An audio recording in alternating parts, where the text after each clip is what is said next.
Jimmy Kimmel has the late night show, Late Night with Jimmy Kimmel. Jimmy Kimmel made a joke, and the joke mentioned Charlie Kirk. The joke wasn't really about Charlie Kirk, the joke mentioned Charlie Kirk. And Trump's people pulled some strings and got him canceled immediately, got his show taken off the air. Boy, these people are getting desperate. Boy, they're making some desperate ass moves. This is a major sign of desperation. Now, the joke, I heard the joke. It wasn't a bad joke. The joke was like, yeah, a lot of the MAGA people are mad at such and such. I'm kind of paraphrasing here. But yeah, the shooter of Charlie Kirk, he was part of them. So he went on, the joke was about Trump. So it wasn't about Charlie Kirk. But yeah, they were like, nah, we're gonna get you up out of here. And what they're trying to make it seem like, they're trying to make it seem like the far right white supremacist crowd, there was so much community pressure that they got Jimmy Kimmel off the air. That's not what it was. What it was, Trump's FCC chair, this guy was, you know, propped up by Trump. This Brendan Carr is a guy who's one of Trump's buddies, one of Trump's people, who's basically, Trump is pulling the strings on this Brendan Carr dude. He's up there at the FCC. And what happened was Trump and the FCC, because of the joke, they threatened to take ABC and Disney's broadcast license if they didn't silence Jimmy Kimmel. So they're playing like that now. So they're making them kind of moves.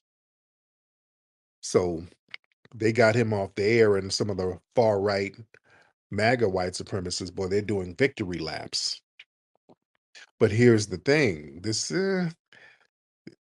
it looks desperate. It looks kind of weak because now the right wingers were running around here calling everybody everything under the child of God, except the child of God. And anybody who got offended, they were saying, well, stop being a snowflake. Oh, you got freedom of speech, stop being a snowflake, freedom of speech, freedom of speech.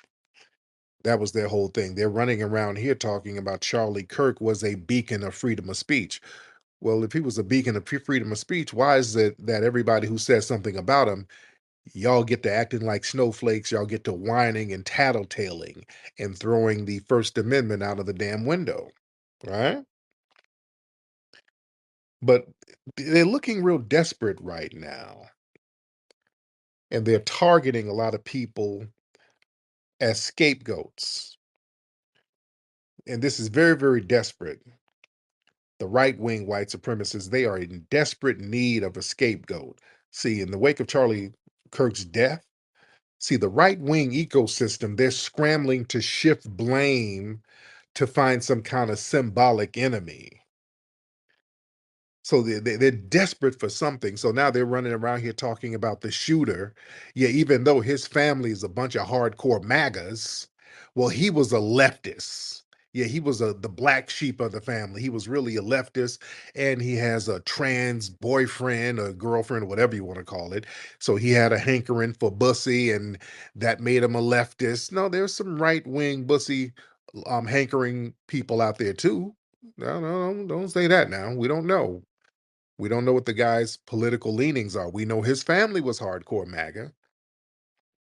They were hardcore conservatives.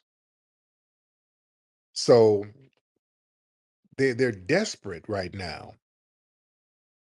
So they're going to assign guilt by association to anything. And what they're trying to do, they're trying to weaponize government institutions now. So involving the FBC under the influence of Trump's aligned officials, that shows that the white supremacists are openly, weaponizing these institutions that were meant to protect the public.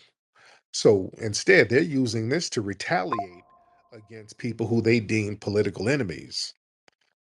So these are authoritarian regimes that's happening right now. So the white supremacist fragility is on full display right now. Them canceling a late night host over a monologue joke, that shows fragility. That's not a strong, stoic, leadership bound ideology. They're showing how emotionally reactive they are. They're showing how weak and unstable their ideological base really is when their so-called icons are questions. See, Charlie Kirk, they're propping him up as a martyr of white supremacy. They're desperately trying to make Charlie Kirk a martyr, and they're real sloppy with the way they're doing this stuff because they took a major L with Charlie getting hit like that. That was a major L, and a lot of times when a system or when an organization or when a group when they get a shock like that, they start making desperate retaliatory moves. It's like a fight. Sometimes if somebody get a good lick on you, hit you in the face, you start thinking emotionally, you start swinging all crazy. That's what they're doing now. The white supremacists are just swinging crazy right now because they got hit in the face. So they're just doing anything. They're not even being strategic. They're being very desperate right now. And again, trying to make Charlie Kirk a martyr and then trying to silence anybody who tells the truth about Charlie Kirk as if he's some kind of fallen hero. And they're trying to protect his white supremacist views. That shows desperation and it shows hypocrisy. The hypocrisy is on full display. And that's what white supremacy is really about. It's all about I'm white and I say so. You can't do anything, but I can do what I just told you you can't do. See, the white supremacists on the right, they always talk about how the left is trying to cancel them for their views. Yet here they are using state power and media pressure to get a late night host off the air. That exposes the hypocrisy in their so-called free speech defense. And really, man, this is a major deflection from the white on white violence. See, Kirk was killed by another white man in a white state in a white city at a white event. So rather than them deal with those internal issues, see, the white supremacists are trying to use Jimmy Kimmel and quote leftists as distractions. That's like a little sleight of hand tactic that they can use to avoid confronting their dysfunctional ass ranks. Speaking of that, in a town in Pennsylvania today, like 5 cops then got shot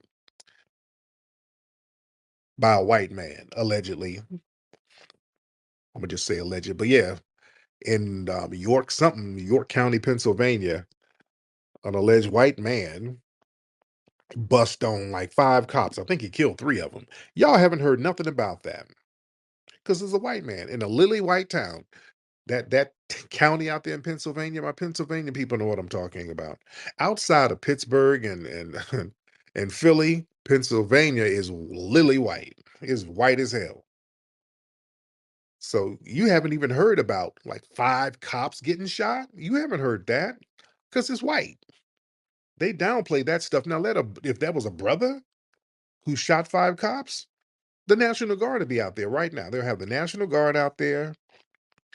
Oh, they'll have all the tether sambos on TV denouncing it. Oh, hey, those niggas are so violent, are not like me. Those niggas are violent. It'll be a circus. It'll be a full circus.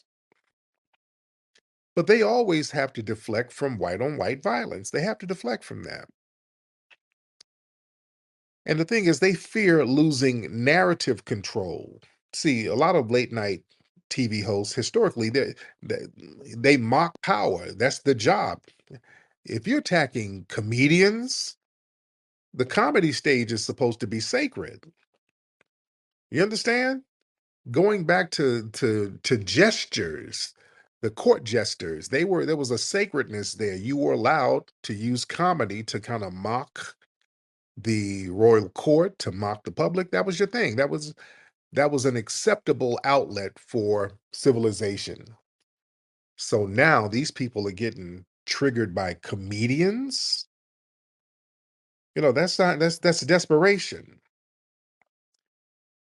So canceling him, that's about regaining power and control over the narrative. See, without control, their propaganda loses strength because right now they're desperate to make Charlie Kirk into a martyr. And it's real hard when everybody keeps reminding folks of how racist he was. He was a vile racist. So now anybody who mentions this, they'll, oh my God, you're mocking the dead. Oh, you're canceled for mocking the dead. And look, and I've said this several times. Me, I've been very critical of Charlie Kirk. They back up off me because I'm not mocking the dead. I've been saying the same shit about Charlie Kirk for a decade. So they back up off me. They can't play that with me. So they kind of leave. They tried it initially, but then I start pulling up all the receipts. So they backed the fuck off me because I've been on Charlie Kirk's bumper. I've been on it. I've been everything I'm saying now. I've been saying for a decade. I've been calling this man's white supremacist views and anti-black racism out. I ain't mocking nothing. I said this shit when he was alive and to him. I would direct the shit to his ass. And I ain't changing. I'm gonna keep my same energy. And now other people are doing research on him because a lot of folks, he wasn't on the radar of a lot of people. He wasn't a mainstream guy. But this high profile killing of him, that kind of thrust it into the international news cycle, and people start listening and learning who he was, and they see, oh man, this guy was vile. This guy was horrible. Oh, don't say that. You're mocking the dead. I'm gonna cancel you. Is that? Yeah. So they're really trying to make a white supremacist martyr out of this guy. And they're trying to control narratives and they're trying to use examples, make examples out of people, you see. And look, from the FCC to Congress, see, these institutions are being warped into tools of retribution. So this erosion of institutional integrity, that doesn't show power. That shows decay. That's a sign that the empire is crumbling from inside and it's lashing out wildly. And the public sees the desperation. See, the average person, they can see the overreaction. A joke doesn't justify cancellation unless you're trying to scare other people into silence. So these desperate ass moves, they're backfiring and it's making the white supremacists look real unstable and irrational right now. And it makes them look scared, you see. Because see, listen, I want y'all to understand how white supremacy works, man. It's very important that white supremacy, they got to have internal enemies or external enemies for internal unity. Yeah, you know what I'm saying? You got to have an external enemy so you can have internal unity. White supremacy, they rely heavily on manufactured external threats in order to maintain their cohesion. See, when they have cracks forming internally, which they had with Charlie Kirk, that's an internal thing. That was white on white on. That's all white. It ain't got nothing to do with nothing else, but they keep trying to find some type of outside deflection. You understand? They got to target some black folks. That's why they immediately started threatening HBCUs. They started to go after black people who say anything negative about Charlie Kirk, getting black kids expelled from school. That's desperation. They're trying to find a unifying distraction. They have to have a common enemy to rally against so they can temporarily patch up their own internal discord. You know